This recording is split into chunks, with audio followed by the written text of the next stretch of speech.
देखो, पिछली वीडियो में मैंने तुम्हें लोड बैलेंसर का high level diagram, performance matrix और सर्किट ब्रेकर पैटर्न ये सब समझाया था। अब बारी है कोड बेस समझने की।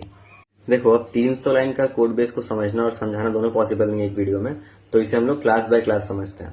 तो मेरे पूरे कोड बेस में 5 क्लासेस हैं, फिर 5 एंटिटीज तुम कह सकते हो।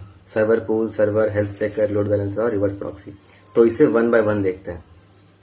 तो देखो, सबसे पहला आता है सर्वर पूल। अब ये जो रेक्टेंगल मैंने 3 सेक्शंस में डिवाइड किया हुआ है, तो पहला सेक्शन दिखाता है क्लास नेम को, और सेकंड सेक्शन दिखाता है एट्रीब्यूट, प्रॉपर्टी या फिर वेरिएबल, और तीसरा सेक्शन दिखाता है ऑपरेशन, मेथड या फिर फंक्शन।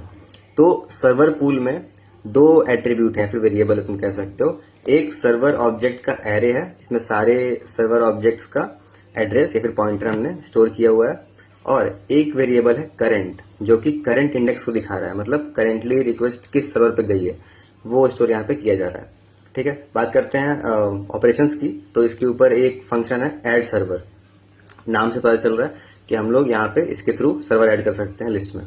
उसके बाद आता है गेट सर्वर विथ यूआरएल, मतलब हम लोग इस फंक्शन को एक यूआरएल देंगे और वो इस लिस्ट में से जो भी मैच करेगा यूआरएल, वो सर्वर हमें लौटा देगा। देन आता है मार्क बैकएंड स्टेटस, और ये 2 पैरामीटर लेता है, यूआरएल और एक बुलियन पैरामीटर। तो इसका काम ये है कि ये यूआरएल लेकर के उस बैकएंड सर्वर का जो स्टेटस है, वेदर अलाइव और डेड, वो मार्क करेगा, जो कि या तो ट्रू होगा या तो फॉल्स होगा। उसके बाद आता है नेक्स्ट इंडेक्स, और ये हमें देता है इंट। तो ये जो करंट है, ठीक है, ये तो करंट रिक्वेस्ट कौन से सर्वर पर गई उसका इंडेक्स है। देन नेक्स्ट रिक्वेस्ट किस इंडेक्स पे जाएगी वो ये रिटर्न करता है, नेक्स्ट इंडेक्स।